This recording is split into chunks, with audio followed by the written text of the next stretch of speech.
Paul, welcome back. One of the topics that we talk about a lot here, and we've done quite a few discussions on, is higher education. Where is it going? And what are some of the thoughts that parents are processing in considering higher education for their children?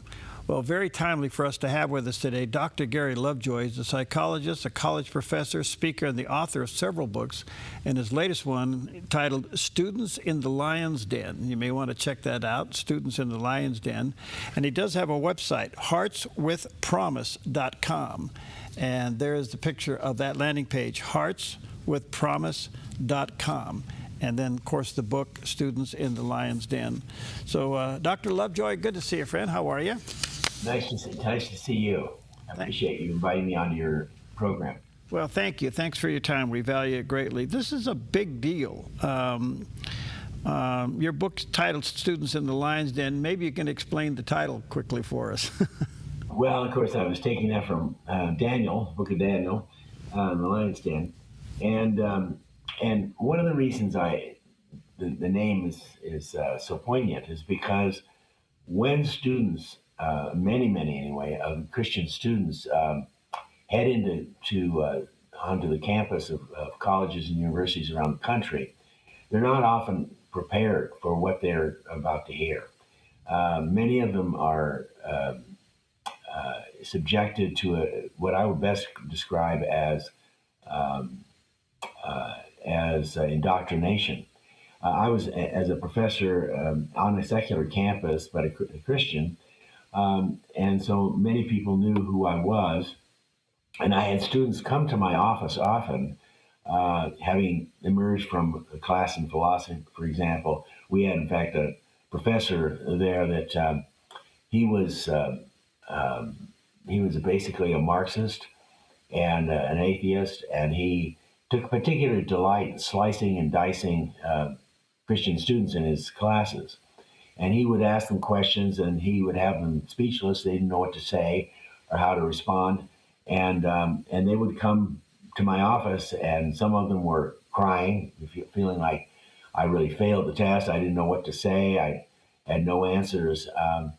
And also some of them felt like they were angry. They were livid because they had been embarrassed and humiliated in front of their peers. But all of them had one thing in common, and all of them beginning to question what do they believe. Is what they believe. The professor, he's got his PhD, he knows everything, and so forth, etc. And he has all the answers, and I don't have any. And so maybe my faith is based on a myth, and they're beginning to question because they weren't prepared for that kind of attack. And so I would sit down with them, and we'd talk to him, and I'd ask him about what kind of arguments was he using. And typically they were very debunkable, but they didn't know that. They had no information at their fingertips. They were very ill prepared. Many of them don't read the Bible. They may read, except on Sundays when they take their Bibles to church. They rarely spend any time in prayer or Bible study, so they're unprepared. And the Bible isn't just sometimes they feel like, well, I know what it takes to be saved, so therefore I know enough. But that isn't enough, not on the college campus. They want specifics, they want detail.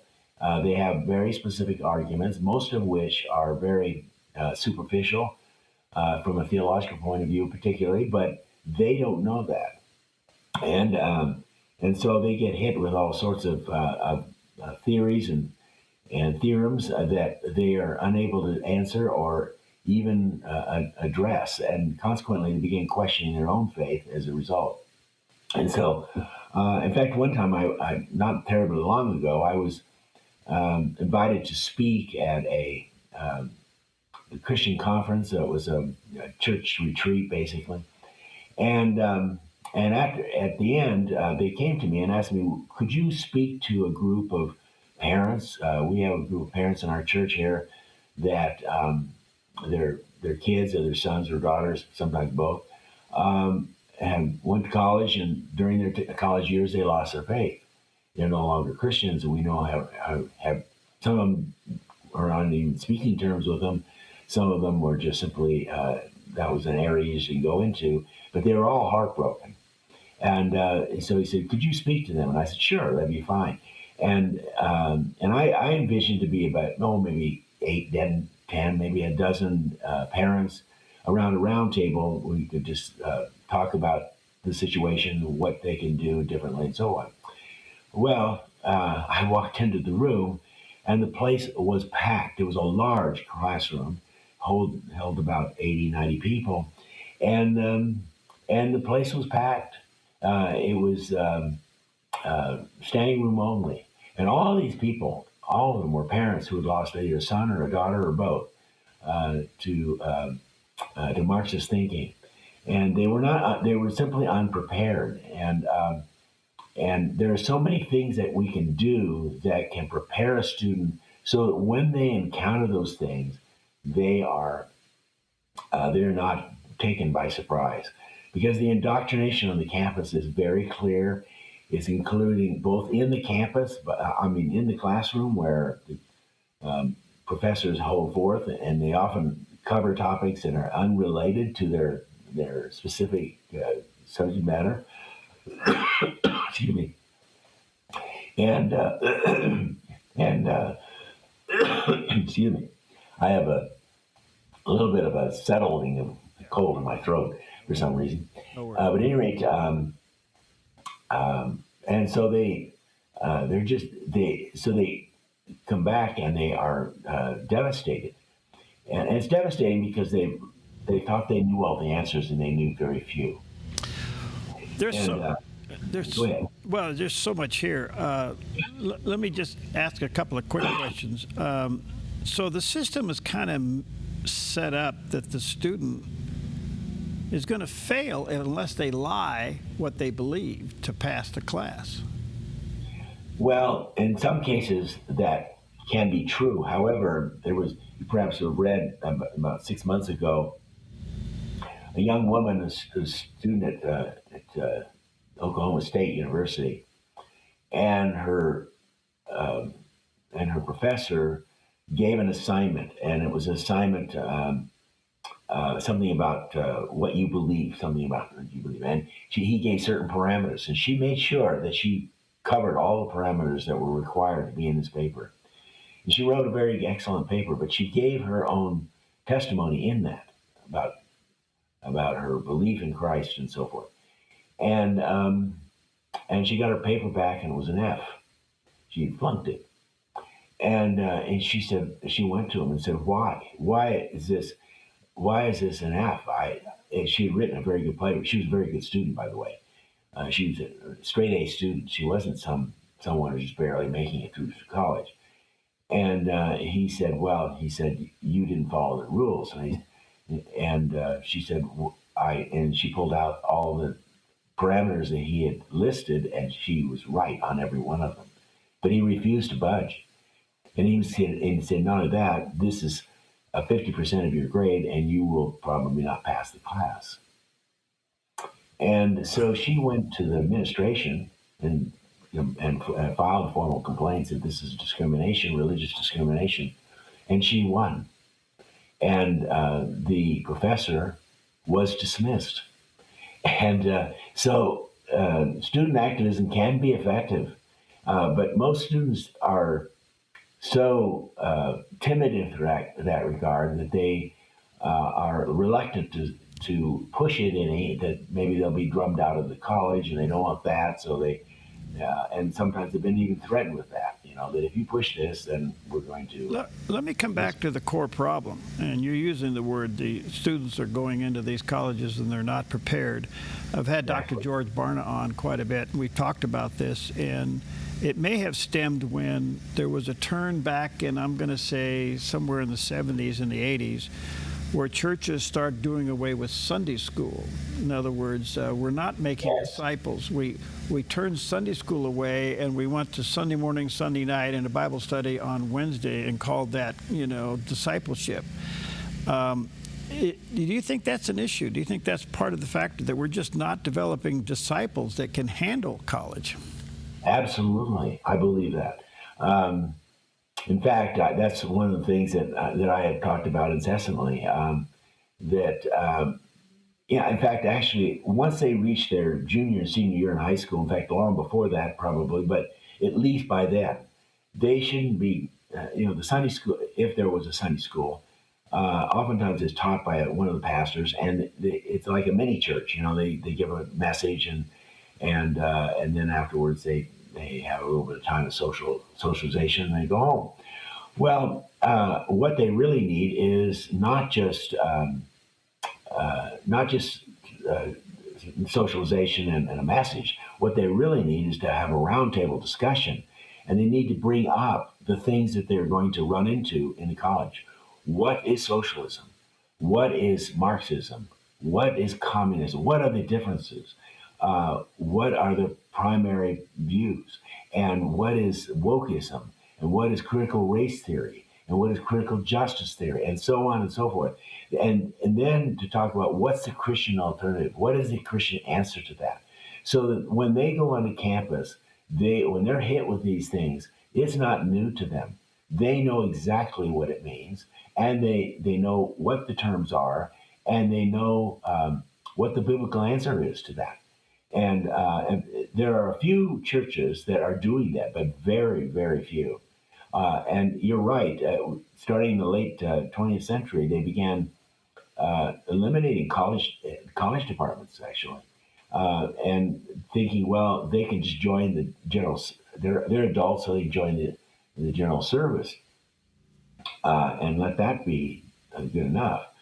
But frankly, in fact, I met my wife in a college department, and at that time, there were college students, college departments in every church, literally. Right. And we talked about, and many of them being in college, talked about some of the issues that were raised then. But now they eliminate them, and many of them are low. The number one the problem on campus from a psychological point of view is loneliness. Most people don't know that. Remember, when a kid graduates from high school, he says goodbye to his friends. His friends scatter to other colleges or go to work or do whatever they're going to do. And for the first time, they have to start over again, making friends and developing relationships. And so, excuse me. And so when they get there, they are highly motivated to blend in as fast as possible and to conform. And that conformity can be a dangerous thing in the sense that they want to please their professors as well as fellow students. And if they are buying into the woke ideology and into Marxist ideology, they're likely to be swept up into that. Yeah, yeah. And so they need to have. Many times college students come home, Christian college students come home for a break, like Christmas or whatever, and there's no place to go. They have no one to meet. The others have gone, and they may see some back at church, but they look for. I had one family who had two teenage daughters that were in college, and they would come home and they'd complain to their parents that we have no place to fellowship, and they took matters in their own hand. They created a group called Third Thursday, and they just opened their home to college students to come together and fellowship and discuss the word and so forth. Good. And without any advertising, no advertising whatever, just word of mouth alone, they packed that house with 40, 45, 50 people. Yeah, wonderful. Were hanging from the rafters. That shows you the need. Wonderful. All right, let me take a quick break here. Let me say to our viewers and listeners, check out Dr. Lovejoy's book called Students in the Lion's Den, and check out his website, heartswithapromise.com. And there's a picture of that landing page. Dr. Lovejoy, where can they get the book? Well, if you go to the website, it'll take you directly to either Amazon. You can hit a button and it'll go directly to Amazon or to Barnes & Noble, and you can purchase it there. All right, heartswithapromise.com is the website. We'll take a quick break. We'll be right back.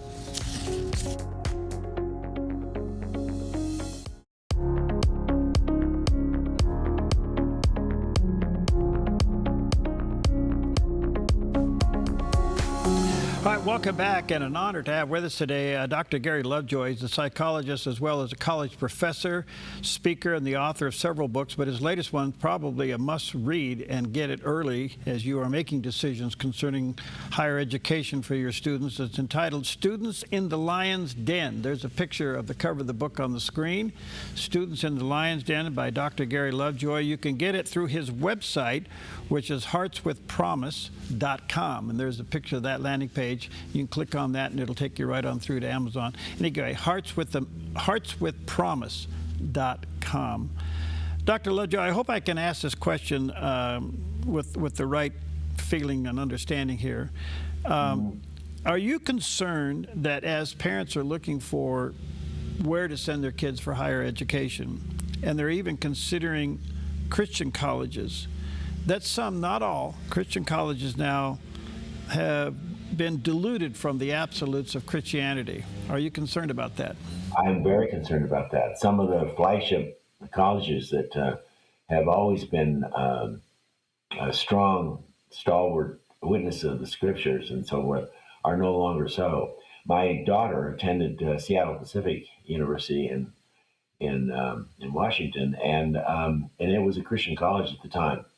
But and she benefited from that. But while she was there, it was slowly beginning to change, and now she can hardly recognize it.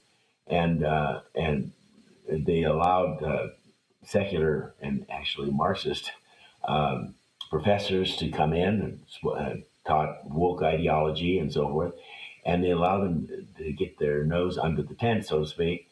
And now they've acquired enough power that they said they would all quit in mass if they were to change the curriculum. So the board was hogtied. They should have taken action anyway, but unfortunately it is changing, and many, even seminaries are being affected by woke ideology and critical race theory. I think that was a major issue in the Southwestern, Southern Baptist denomination, and so it's everywhere. But I really honestly believe that not only should the church be instructing students, as we were talking about earlier, but I also believe it should start in the home. I think parents need to address these issues. They see them on television. They see what's going on. They understand it, but they need to engage their kids about it. And many of them don't, because they feel like they don't know enough about Scripture to be able to counter it, or they're afraid their kids will ask them questions they can't answer, and then they'll look foolish. But I often tell them that if you don't know an answer, tell them you don't know. They like honesty. One of the things that college students hate more than anything else is hypocrisy, where you try to present yourself in a way that is not really honest. For example, you think you know all the things, you're the shell answer man, and you're not, and you try to answer, and you're not answering adequately, and they know that. And so it's better to say, I don't know the answer to that, but let me go do some research, and I'll come back and we'll talk about it. And so that's a perfect out at any juncture they feel stuck. And then they can come back and they say, well, this is what I've really learned, and talk about it. And they discuss it, so that when the student goes off to college, he's already been used to having conversations with his parents, conversations and roundtable discussions in his church. He's really prepared. But you see, none of this goes on. Most parents are reluctant to do that, and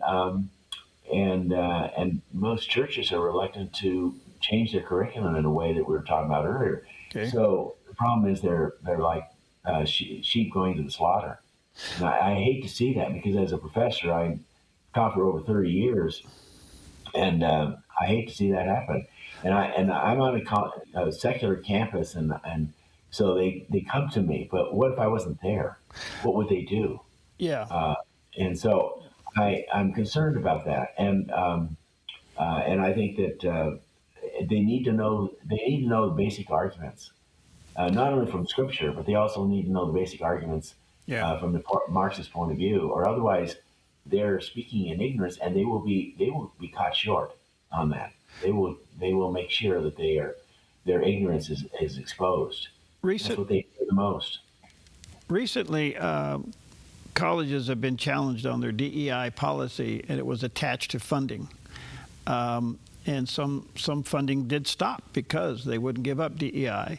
Has that had an impact? Oh yeah. Well, because in DEI, basically, you're throwing meritocracy out the door, and you're hiring at the college level as well as anywhere else. You're hiring people, some of whom are really not qualified, even from an academic point of view. To be honest with you, I don't think some of them know their own fields well enough. And just because a person has a PhD, people look at people who have PhDs and say, wow, they're really educated, they know everything. But they don't know everything. They may know well a very small slice of their subject matter.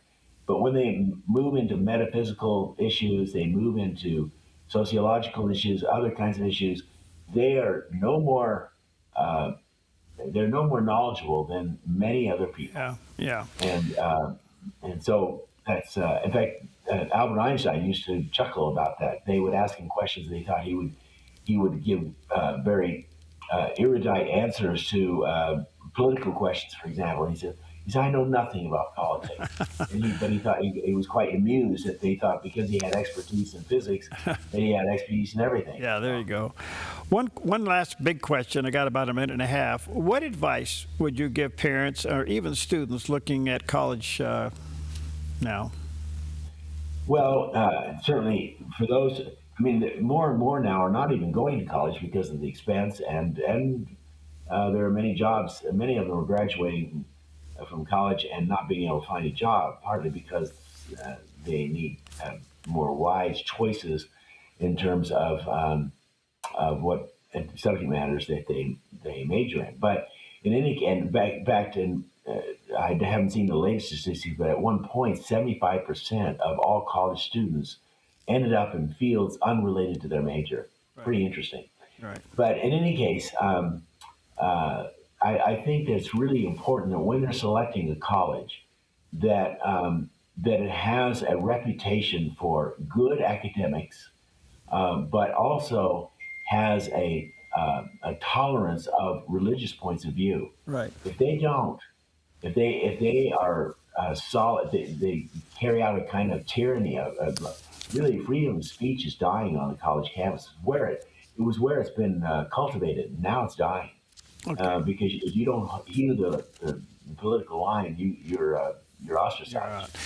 Thank you for your time, Dr. Lovejoy. You're fascinating. Let me say to our viewers and listeners, it's a must-read book for parents and teachers or students, and that is Students in the Lion's Den. It's available online, or you can go right to Dr. Lovejoy's website and get it there, and that's heartwithpromise.com. And you can get it there. I think he has touched a real nerve here. Thank you, my friend. God bless you for your work. Let's stay connected. Thank you so much. Thank you for inviting me.